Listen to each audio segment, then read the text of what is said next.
Podemos decir con seguridad que la inseguridad es el reto más grande para cualquier gobierno.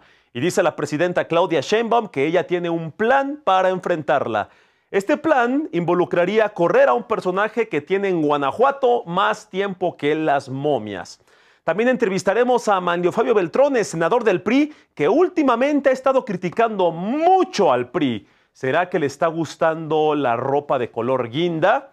Quédate con nosotros porque también entrevistaremos al lingüista Adrián Chávez y nos dirá si es correcto decir presidenta con A o no. Así es, con la misma A de agárrame la campanita, puros likes, porque ya comenzamos en SDP Noche. Yo soy Poncho Gutiérrez, acompáñame.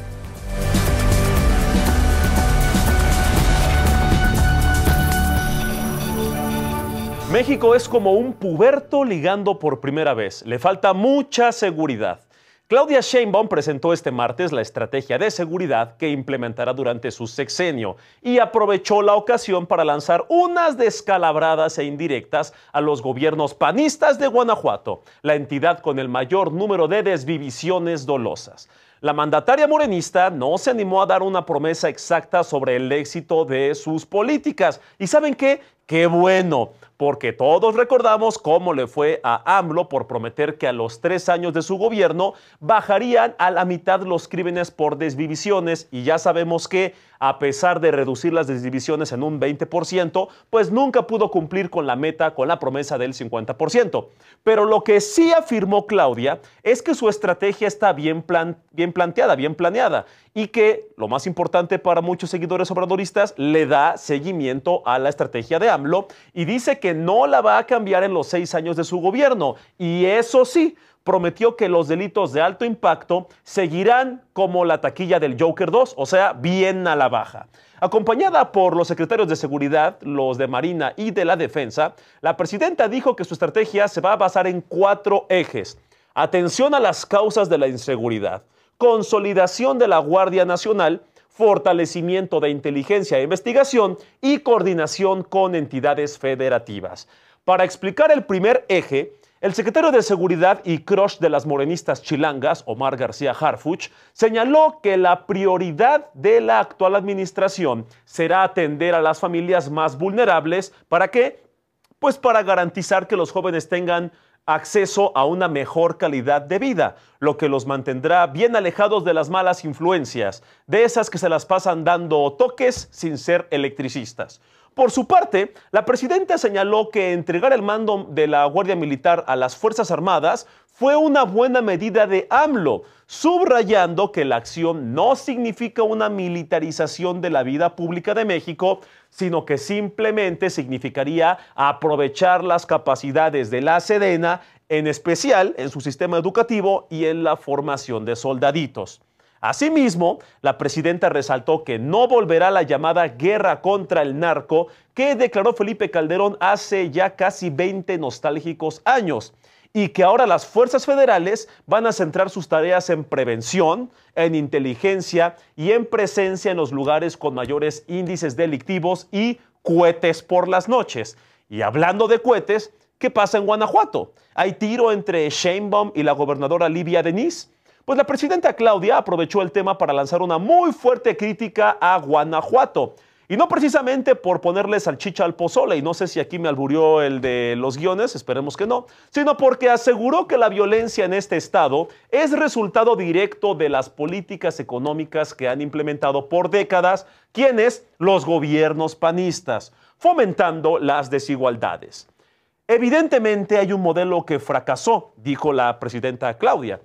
Declaró sobre un estado, habló ya de un estado que ha sido gobernado por el PAN de manera ininterrumpida desde 1991, o sea, hace 33 años. Y hasta se cree que la primera momia de Guanajuato votó por el PAN. Claudia Sheinbaum reconoció que será un gran reto pacificar a este estado, pues tiene 2 vergonzosos primeros lugares a nivel nacional. Primero, el de desvivisiones dolosas, y segundo, el de adicciones, el estado con más adicciones, en especial entre los jóvenes. Y no hablamos de adicción al Minecraft, al Fortnite o a los videos del Temach, sino a cosas todavía más peligrosas. La presidenta también resaltó que León es el municipio con más personas en situación de pobreza en todo el país, pese a que los gobiernos locales presumen el gran desarrollo en esta ciudad. También señaló que en Guanajuato el salario promedio es menor al salario mínimo nacional.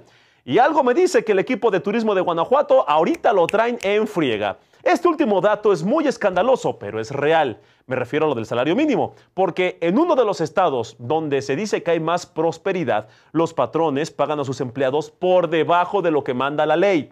Perdone usted si me sale lo ponchairo, lo marxista, comunista, socialista, fetichista, pero una vez más se demuestra que el cacareado y presumido progreso del que hablan algunos panistas es en realidad un permiso a los grandes capitales para explotar a la clase trabajadora. Y no lo digo yo, lo dijo Marx cuando fue a la feria de Guanajuato, donde ya vimos que la feria se la llevan los ricachones.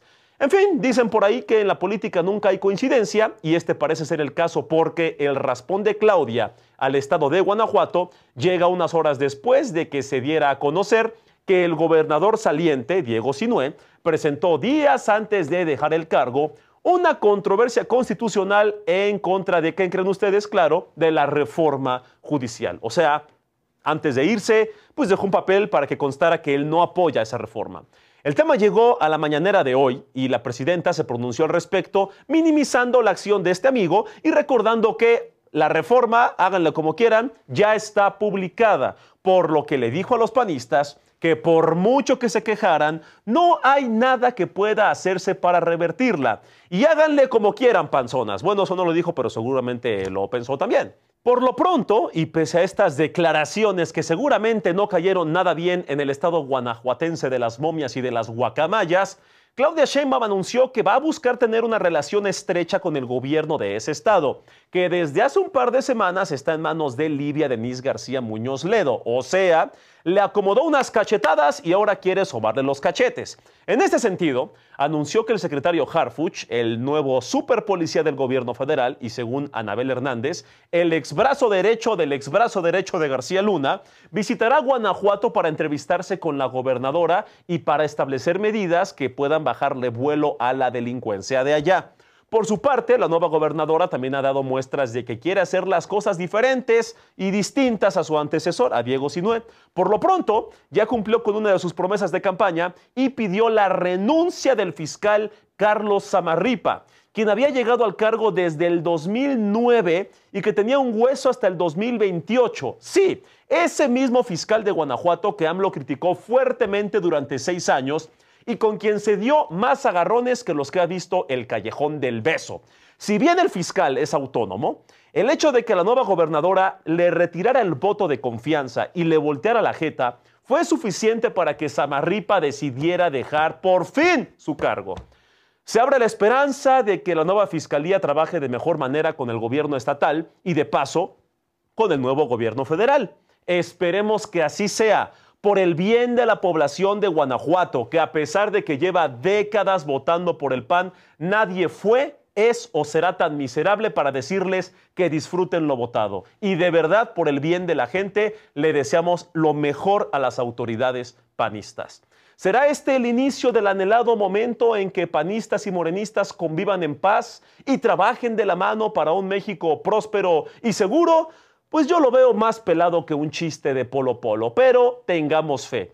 Y hablando de cosas de política, antes de que vayamos a entrevistar a Manlio Fabio Beltrones, antes de que nos enlacen con él, te pido, pues ya que estamos en confianza, ya que nos conocemos acá cercanamente, tócame la campanita con confianza, tócame la campanita, danos like y suscríbete. Seguimos aquí, vamos con el senador Manlio Fabio Beltrones, un priista que ha hecho muchas críticas al PRI últimamente y no sé si se quiere poner un chaleco guinda o no sé si quiere seguir siendo rojo o azul. Vamos a preguntarle. Y ahora sí estamos con el senador priista Manlio Fabio Beltrones, quien nos va a hablar de qué ha pasado últimamente en la política mexicana en el escenario. ¿Qué tal, senador? Muy buenas noches. ¿Nos ve, nos escucha todo bien? Todo bien, Poncho, qué gusto saludarles a ti y a tu auditorio. Muchas gracias. Senador, ¿qué ha pasado con el PRI? ¿Qué diferencia hay del PRI de hace 15, 20 años con el PRI que vemos pues en este 2024? ¿Qué diferencias grandes hay? Pues ningún partido es igual, y sobre todo cuando pasan los años. Y este PRI no es un PRI en el gobierno, eso es un PRI en la oposición y disminuido por muchas de las circunstancias que ya las han analizado ustedes puntualmente. Creo que más bien es un PRI que tiene la oportunidad de ser como cualquier otro partido político en el mundo, valioso en las alianzas y en la construcción de acuerdo y que valga 20-25%. Los grandes partidos en el mundo no valen más de 25-30%. Pregúntale a los franceses, a los alemanes, a los latinoamericanos que construyen en segundas vueltas. En este caso no la estoy proponiendo los grandes acuerdos para la gobernabilidad. Ese es el partido de hoy, pero nosotros lo buscamos, nosotros lo pusimos en juego con tantas reformas. El PRI por el rumbo en el que va. Hablamos del actual presidente, Alito Moreno. ¿Ese es el camino que el PRI debería tomar o qué pasó en esta transición? Obviamente no es el camino y eso es lo que varios de nosotros impugnamos. Este es un partido muy lejos de lo que es su origen. Yo sí pertenezco al PRI no reeleccionista de sufragio efectivo, no reelección, y no al partido que representa a un alito reeleccionista. Y hemos sido nosotros críticos muy importantes de este PRI que lo único que hemos recibido es descalificaciones y denuestos en lugar de la comprensión de que no va por el correcto camino. Imagínate, Poncho, un partido que presenta los peores resultados electorales de toda su historia y que en lugar de reflexión invita a la reelección de su dirigente fracasado. No es entender bien la ruta de un PRI que puede estar en la competencia política. Hay una alianza en la oposición PRI-PAN que durante años, me atrevo a decir años, dijeron es que si gana AMLO se va a reelegir y se va a quedar en el poder y se va a perpetuar. Y actualmente tanto el PRI como el PAN, o al menos sus presidentes, pues como que pusieron un espejo enfrente y ahí están. Se han reelegido una y otra vez como si les perteneciera esa silla. ¿Por qué la militancia lo ha permitido? ¿Les habló bonito al oído? ¿Por qué pasa esto? ¿Por qué sí lo lograron?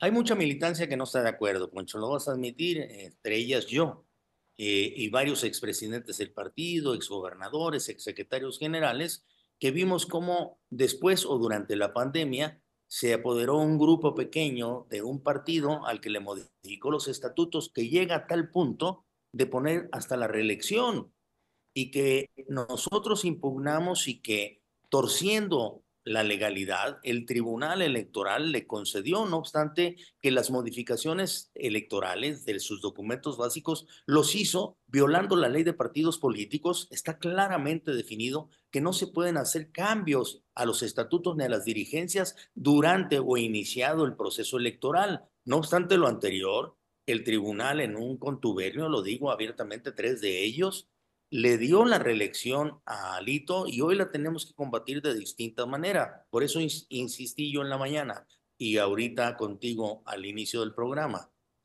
Yo pertenezco, como muchos otros priistas, a ese PRI de sufragio efectivo y no reelección. Y yo estoy convencido de que la reelección le hace daño a los partidos políticos porque evita la renovación de los mismos. Y esa es la batalla, es la lucha que estamos dando hoy en día. Ese PRI no es el que nosotros queremos. El PRI hizo bien al aliarse con el PAN ya desde 2018, ya que se estaban ahí como medio coqueteando, o quizá fue una carga extra. ¿Quién ganó más? ¿Quién perdió más en esa alianza pues, bicolor? Pongámoslo en el contexto. Poncho, porque es muy importante el contexto. Y el contexto es que en esta última elección, el PRI se alía con el PAN porque tenían un denominador común en su lucha, defender las reformas que juntos construimos. Recuerda que estas reformas, que incluían lo que es la misma Corte, los órganos autónomos que permiten una gobernabilidad menos presidencialista, total, la parte de la energía, la parte de la competencia económica, la parte de la electricidad, y por eso fuimos juntos para defender las reformas. No fue una elección exitosa, hay que admitirlo, por eso estamos en problemas. Pero si le sumas a que no fue una elección totalmente exitosa, a que el Tribunal Electoral también, pues diciendo que se sustentaba simplemente en la literalidad de la ley, le dio 20% más de sobrerepresentación al partido Morena y sus aliados, como para que pudieran modificar caprichosamente la Constitución, pues entonces estamos metidos en problemas, pero no los partidos políticos. Estamos metidos en problemas como país. ¿Qué, qué opina de estas frases, ¿no? Que luego se usan mucho a conveniencia, que a veces la gente de izquierda o la militancia de Morena dice, no votes por el PRI porque es el regreso, la mafia del poder, pero luego sale a decir el PRI, no votes por Morena porque son como el PRI. ¿Qué piensa de este juego de palabras de que sí es como el PRI, pero no es por el... ¿Qué piensa de esta combinación conveniente de que a veces Morena sí es como el PRI? ¿Qué Ese es el opina de esas debate. maromas? Poncho, es un debate sin sentido. Es como, a ver, te lo voy a poner hoy. Hoy estuvimos en el Senado y vi llegar yo mariachis y vi llegar a unas muchachas que bailan, algunas danzas típicas, y dije yo, ¿y qué estamos celebrando adicionalmente de que pues es el aniversario de la reconstrucción del Senado? Cuando tenemos tantas muertes en el país, cuando hay un decapitado presidente municipal de Chilpancingo que depositan su rostro, su cara arriba de un cofre de un carro, cuando está la violencia, todo lo que da, ¿por qué bailables y por qué mariachis en el Senado cuando lo que debería haber es discusión alrededor de lo que está fallando en materia de seguridad pública que tanto demandan los mexicanos? Yo creo que ese debate de que no votes por el PRI, no votes por Morena, no es el punto de reflexión que nos debe de invitar a nosotros a la participación. La participación es qué queremos en este país. Y lo que queremos son equilibrios para la gobernanza. Que nunca más, así como hubo un PRI que a veces intentó gobernar solo, hoy exista un Morena que no entienda el valor de lo que es la oposición. Y hablando de oposición, ¿el PRI tiene esperanza como oposición o Morena es la esperanza del PRI? Qué buen juego de palabras. Yo te voy a decir lo que le he comentado a algunos amigos de Morena. Véanse en el espejo del PRI. Por muchos años pudimos solos modificar la Constitución sin nadie más. Y así fue como fuimos cayendo en errores porque nunca le hicimos caso a aquel que opinaba de manera distinta y que valdría la pena tomarle en cuenta algunas de sus ideas. Se fue pervirtiendo en buena parte lo que es la presencia de un partido político casi único. Hoy ustedes, le digo a los de Morena, no cometan el mismo error porque pueden lograr legalidad, pero jamás lograrán legitimidad de cada una de sus acciones. Y me refiero, por ejemplo, a conseguir votaciones forzadas como las que se tuvieron en el Senado, pues corrompiendo quizá a algunos de los miembros de otro partido político para que votaran leyes o modificaciones constitucionales caprichosas que no están probadas y que yo en lo personal identifico con muchos huecos como para poderlas implementar en los hechos, como es la reforma al Poder Judicial.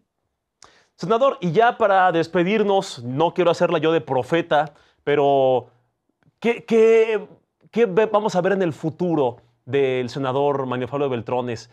¿Nos puede dar un spoiler? ¿Nos puede decir qué puede pasar? ¿O nos quedamos imaginando escenarios?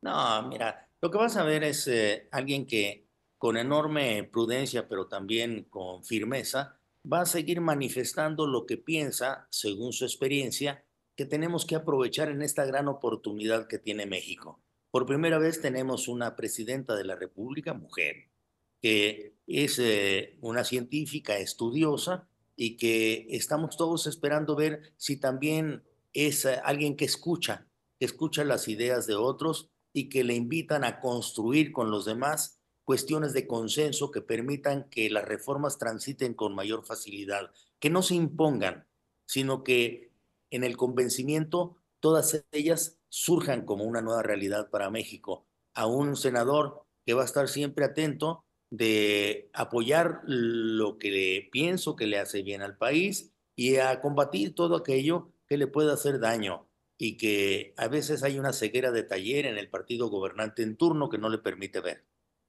Muy bien, entonces nos quedamos con esos 4 o 5 escenarios que a veces nos gusta hacernos de que se va a quedar en la oposición, que va a ser un puente entre el oficialismo y la oposición, o se va al oficialismo, o se sale de la política, o va a ser influencer. O sea, uno ya mejor se queda con... Soy oposición, pero también he sido una oposición dentro del PRI a alguien que está manteniendo una figura que quiere consolidar en la reelección, que es una de las enseñanzas malditas que pululan alrededor de los partidos políticos. Yo celebro incluso que parece, y la he escuchado en algunas ocasiones, la presidenta Claudia Sheinbaum ha hablado sobre mandar una iniciativa de reforma constitucional para prohibir la reelección. Ojalá también incluya a los partidos políticos. Entonces, el senador se queda en el PRI.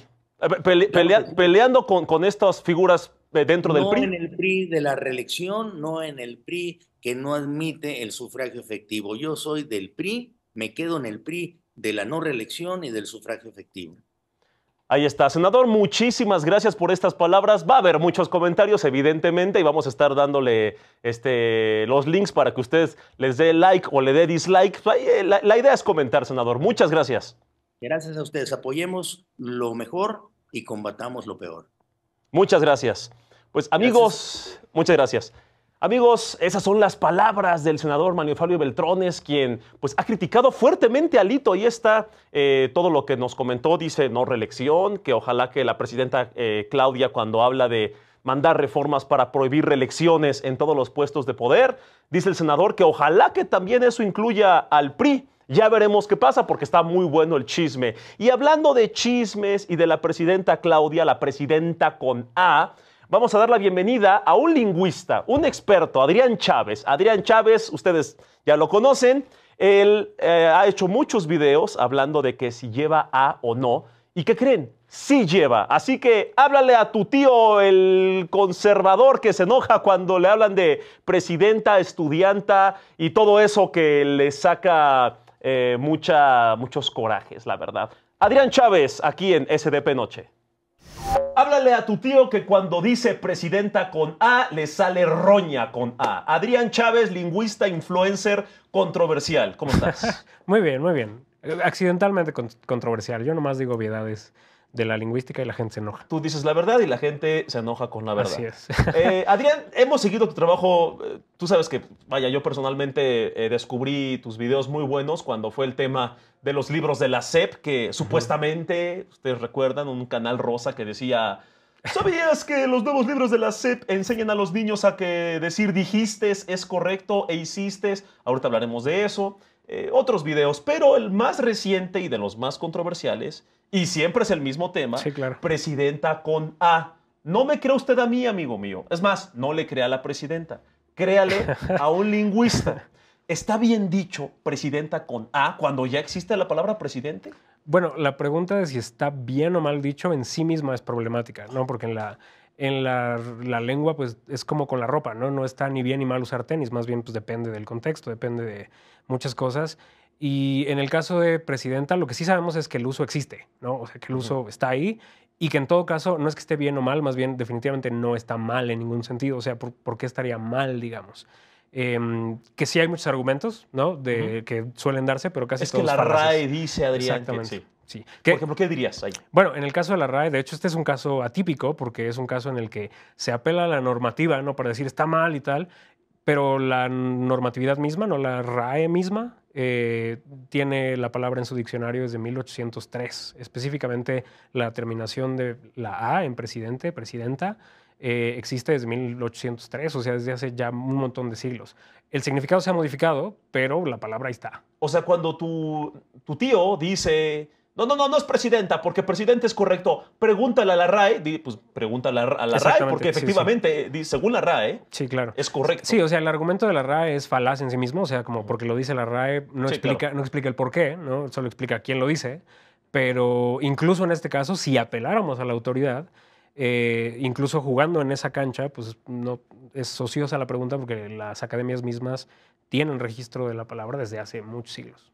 ¿Qué pasa cuando alguien te dice, y es que si empezamos a decir presidenta, tendremos que decir estudianta, ¿no? Y todas estas palabras que, pues tú y yo entendemos, doctor, doctora, nadie tiene ahí ningún tema, ¿no? No, y también es falaz, porque parte de la idea de que si ocurre en una palabra va a ocurrir o tendría que ocurrir en muchas otras. Y lo cierto es que no, justo ayer platicaba en un video cómo de hecho ha pasado lo contrario, ¿no? Con la palabra modista, que en los 80 entró al diccionario modisto, y no le pasó nada al resto de las palabras terminadas en A, simplemente, igual por un tema de género, ¿no? Cuando los hombres empezaron a ocupar el espacio que era tradicionalmente femenino, de las mujeres que se dedicaban a la moda, a la ropa, etcétera, sintieron la necesidad de decir modisto, porque modista les parecía que estaba socialmente feminizado. Y ya, pasó, entró al diccionario. Es más, creo que la palabra se usa menos ahora, pero pues ahí está en el diccionario y no por eso empezamos a decir pianisto, artisto, etcétera, sino que pues pasó lo mismo que está pasando ahorita y bueno, que lleva pasando mucho tiempo con presidenta. O sea, tiene que haber una flexibilidad, ¿no? En este tipo de cómo alguien solicita que se le diga, porque algún taxista puede que diga, algún día movimiento, un sindicato de taxistas, no nos gusta que termine en A nuestro trabajo, queremos ser taxistas. También sería válido.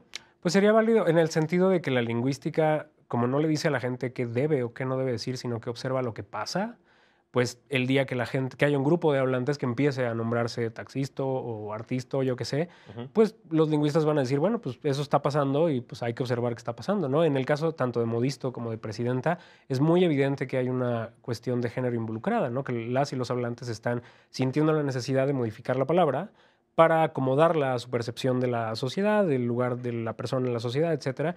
Y pues lo mismo pasa con presidenta, ¿no? Entonces, si pasara con alguna otra palabra, pues pasará y todo bien, ¿no? La lengua no se va a desbaratar. No están destruyendo el idioma, Nadie ¿no? está destruyendo el español goza de muy buena salud, lo seguirá gozando durante este siglo y ninguna lengua se muere porque sus hablantes no la hablen bien, se mueren por otras razones. Hay muchos idiomas en los que se está viendo esto en todo el mundo, el tema de que se está deconstruyendo o flexibilizando, como lo quieras llamar.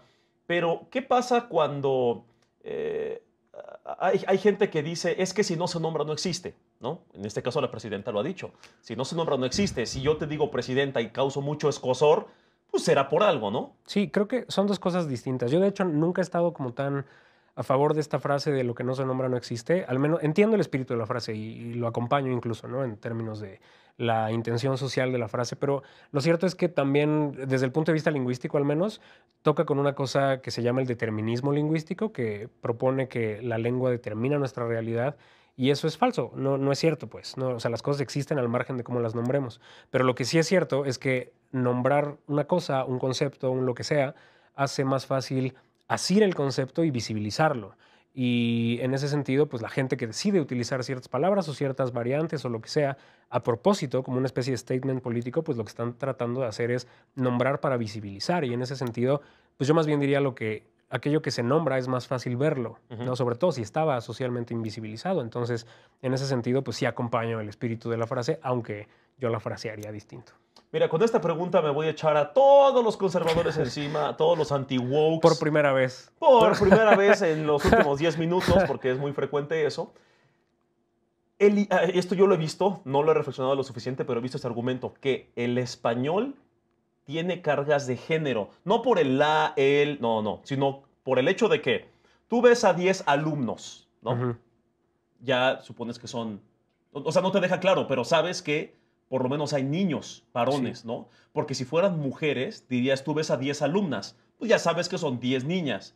Si yo digo, ayer había 10 alumnos, no sé si eran 10 niños, ¿no? O eran 9 niños y una niña, o eran 9 niñas y un niño.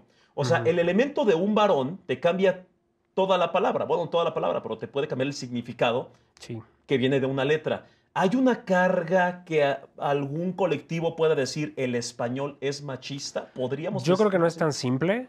De hecho, es muy complicado, pero Son dos cosas. En principio, a ver, tenemos evidencia de lenguas que, por ejemplo, generizan en femenino y tampoco es que sean las sociedades más igualitarias y matriarcales.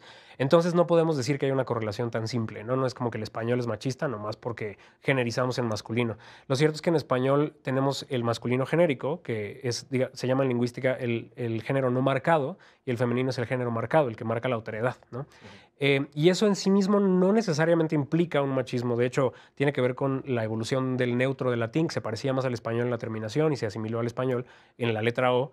Pero, por otro lado, hay un machismo social que se manifiesta en la lengua y que, digamos, se traslapa, ¿no? Por ejemplo, lo que tú decías de los alumnos, yo siempre hago este ejercicio siempre le digo a la gente, imagínate que entran ahorita López y Martínez, ¿no? ¿Cuántas personas se imaginaron a López o a Martínez como una mujer, por ejemplo? ¿No? Porque además del masculino genérico de la lengua, tenemos un masculino genérico mental. Sí. Entonces, hay, por ejemplo, estudios en Francia de que las convocatorias para trabajos, ¿no? Como las ofertas de trabajo, en las que se utiliza un lenguaje, un masculino genérico, que en francés también está, hay menos mujeres que aplican, ¿no? Y cuando se generiza de una forma más neutral, se incluye a más personas, sin detrimento del número de hombres que aplican, hay más mujeres o personas de la diversidad que aplican. Entonces, o sea, si dices vacantes o profesionales, no lo mismo que doctores. Requerimos doctores, eso puede influenciar exactamente, un poco, ¿no? Sí. Es como el tema de, había una frase que era como un acertijo, que hablaba, no sé si lo has escuchado. Del padre y del hijo. Exactamente, del padre y del hijo, y una eminencia, médica. Y, a ver, la palabra no daba género, decía, una eminencia médica se negó, no recuerdo cómo iba, una eminencia médica se negó a hacer una cirugía porque era su hijo o algo así, pero no era el padre. Entonces, ¿cómo? No, es imposible. Pues sí, güey, era la madre. Era la madre, claro. La eminencia médica es una palabra que en el subconsciente a muchas personas es hombre, y nunca pensamos que fuese una mujer. Entonces, la palabra no es machista, pero quizá la carga machista está en nosotros. Claro, sí, y lo que hace, por ejemplo, el statement político de decir presidente en lugar de presidente, o lo que hace el lenguaje incluyente, todas estas cosas, no es resolver un problema en la lengua, no es como, la lengua es machista, por lo tanto hay que cambiarla, es más como utilizar la lengua para cuestionar no el masculino genérico de la lengua, sino el masculino genérico mental. Entonces no es que estemos solucionando un problema gramatical, más bien estamos pues como que secuestrando la gramática y usándola para visibilizar un problema social. Adrián, ¿qué futuro le ves a estos temas? ¿Crees que Tengo cero esperanza.